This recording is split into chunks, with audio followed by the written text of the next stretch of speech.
episode sekaligus. Jangan lupa atur posisi yang nyaman dulu ya untuk menikmati rekap cerita lanjutan kali ini.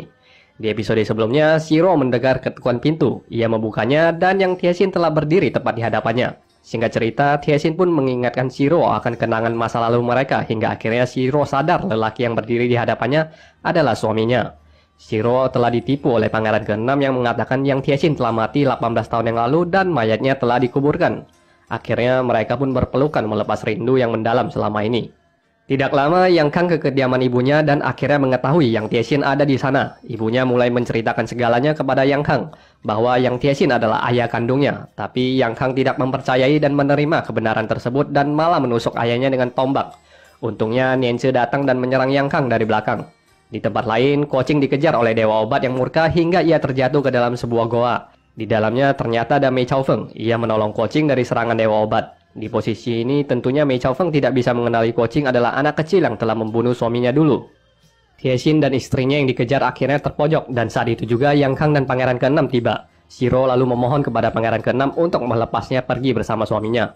Tapi Pangeran ke-6 tidak menggubris kenyataan yang ia ketahui dari dulu. Ia meminta pengawalnya untuk membunuh Tiesin dan Nianze sehingga memaksa Shiro mengancam untuk bunuh diri. Akhirnya gerbang istana pun dibuka dan mereka pergi. Di dalam goa ternyata Mei Chaofeng mengalami kelumpuhan di kakinya saat melatih ilmu 9 bulan. Dalam goa sangat gelap sehingga Kuo-Ching tidak bisa mengenali Mei Chaofeng juga. Namun setelah Mei Chaofeng bertanya siapa guru Kuo-Ching sehingga akhirnya mereka mengenali satu sama lain. Singkat cerita, Mei Chaofeng tidak membunuh Kuo-Ching karena butuh dia untuk mengajari ilmu tenaga dalam Chuan Chen untuk menyembuhkan kakinya yang sedang lumpuh. Setelah mengajarkan tenaga dalamnya, pagi pun tiba. Di saat itu, Huang Rong berhasil menemukan keberadaan Kuo-Ching dan melemparkan tali ke dalam. Kuo-Ching pun memapa Mei Chaofeng keluar bersamanya. Di saat itu juga, Huang Rong mengenali Mei Chaofeng. Ternyata Mei Chaofeng adalah murid dari Sesat Timur dan Huang Rong sendiri adalah anak dari Sesat Timur Huang Yaoshi. Mengetahui hal ini, Mei Chaofeng tidak berani untuk bermacam-macam dengan Kuo-Ching. Huang Rong pun meminta Mei Chaofeng untuk membantu mereka melarikan diri dari serangan pesilat yang menghadang mereka. Dalam gendongan Kuo-Ching, Mei Chaofeng berhasil mengalahkan semua lawan mereka yang menghadangnya. Di tengah pertarungan, ke-6 guru Kuo-Ching tiba-tiba muncul karena sebelumnya mereka memang mengejar Ouyang He. Reuni ini membuat situasi menjadi sedikit kompleks. Akhirnya ke-6 guru Kuo-Ching bertarung dengan pesilat Qin. Melihat hal ini, Huang Rong membantu mengalihkan perhatian pesilat Qin untuk menyerang Mei Chaofeng dengan berkata kalau Mei Chaofeng memiliki kitab 9 rembulan. Akhirnya Kuo-Ching dan gurunya pergi, sementara Huang Rong membantu memberikan arahan pada Mei Chaofeng untuk bertarung. Di saat itu juga Yang Kang muncul dan meminta mereka untuk berhenti bertarung dan membantunya untuk mengatasi kejadian ibunya yang sedang diculik. Episode 9 pun habis, lanjut ke episode 10. Di tengah pelarian, Yang Tiesin bertemu dengan pendeta Qiu Chuji dan Mai. Qiu Chuji senang bisa reuni kembali dengan Yang Tiesin dan akhirnya mengetahui ternyata Pangeran ke-6 adalah dalang di balik kejadian 18 tahun yang lalu. Saat itu juga Yang Kang dan pasukannya berhasil mengejar mereka. Mereka bertarung hingga akhirnya Pangeran ke-6 juga tiba. Pangeran ke-6 terus mendesak Shiro untuk kembali ke istana. Ia meyakinkan apa yang ia lakukan selama ini karena mencintai Shiro. Sedangkan Yang Kang terus menyangkal dan tidak ingin menerima kenyataan bahwa Yang Tiesin adalah ayah kandungnya sendiri. Akhirnya mereka kembali bertarung. Pendeta Qiu Chuji, Mai, dan disusul Cui datang membantu. Namun dua dari ketiga pendeta ini berada di bawah angin karena Mai dan Cui terkena racun.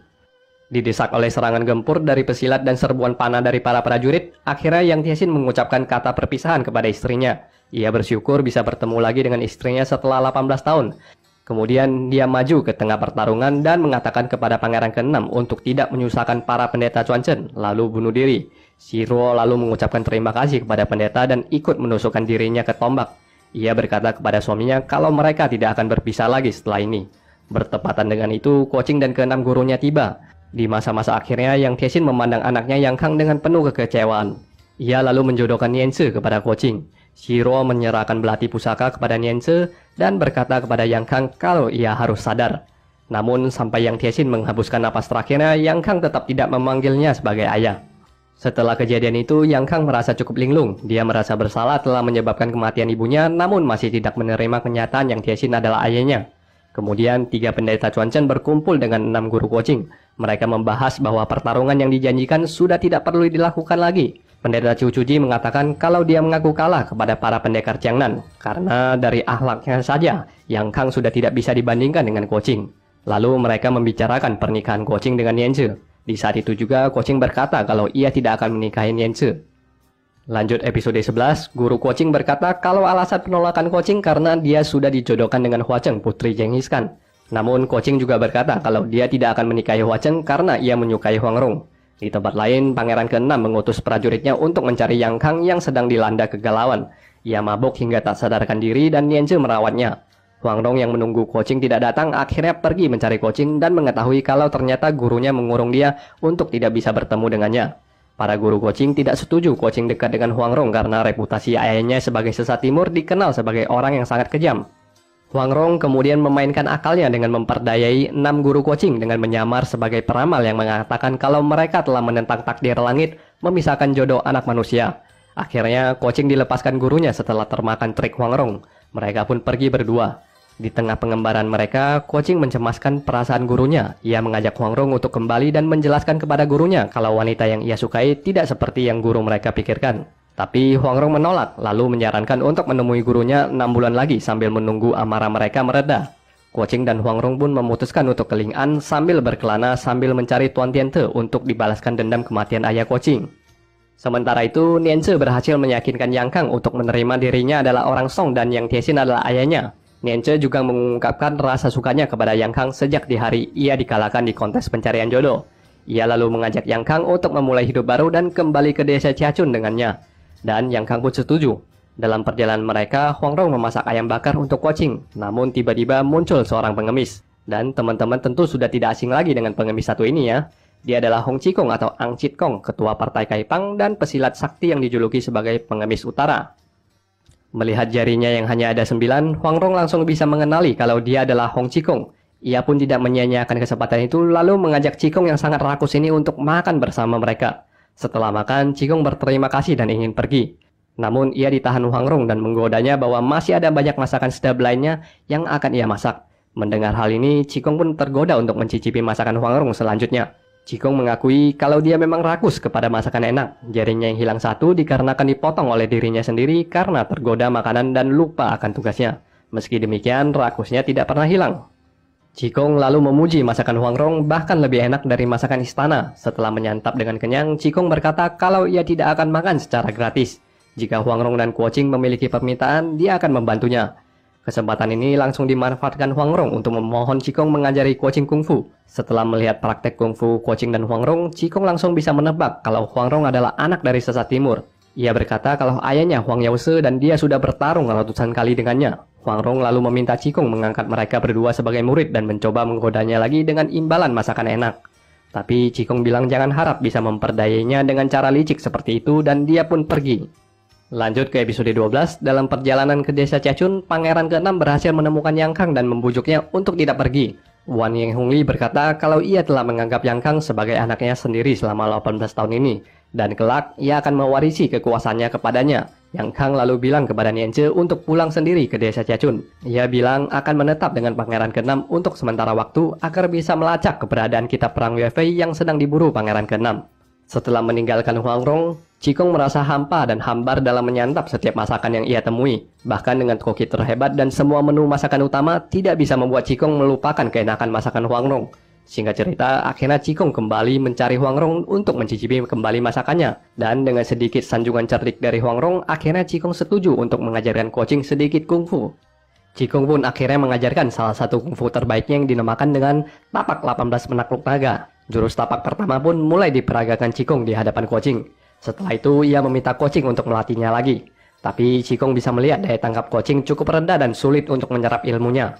Meski demikian, ia memuji kerja keras Ko-ching. Lalu Huang Rong memainkan trik keduanya dan meminta Chi Kong untuk mengajarnya kungfu juga. Chi Kong lalu mengajarkan tinju mengembara kepada Huang Rong. Setelah melihat peragaannya, Huang Rong dengan cepat mampu menguasai ilmu tersebut dengan mudah. Suatu hari, di saat Ko-ching sedang berlatih, ia diserang oleh Dewa Obat yang masih dendam kepadanya. Dewa Obat lumayan kaget dengan peningkatan kungfu Ko-ching, namun ia tetap bisa mengalahkan Ko-ching dan Huang Rong. Namun saat itu juga, Chi Kong muncul dan mengusir Dewa Obat untuk pergi. Setelah itu, Huang Rong memainkan triknya lagi untuk meminta agar Ko-ching diajarkan tapak keduanya supaya kelak tidak mudah dibully orang. Singkat cerita, Chi Kong pun mengajarkan tapak keduanya dan Ko-ching yang bodoh pun pelan-pelan mempelajarinya. Kemudian Chi Kong akhirnya mengajarkan tapak ketiganya yang bernama naga di atas langit. Tapak selanjutnya naga di atas tanah, dan seterusnya Ko-ching terus berlatih hingga akhirnya Chi Kong mengajarkan 15 dari 18 tapak penakluk naganya. Setelah itu, Qigong mengatakan kalau dengan 15 tapak naga itu, coaching sudah bisa mengalahkan hampir semua pesilat di dalam dunia persilatan. Qigong juga berkata biasanya ia hanya mengajari orang kungfu selama 3 hari, tapi dengan coaching, ia sudah ajarkan 30 hari. Setelah itu, Qigong pun pergi.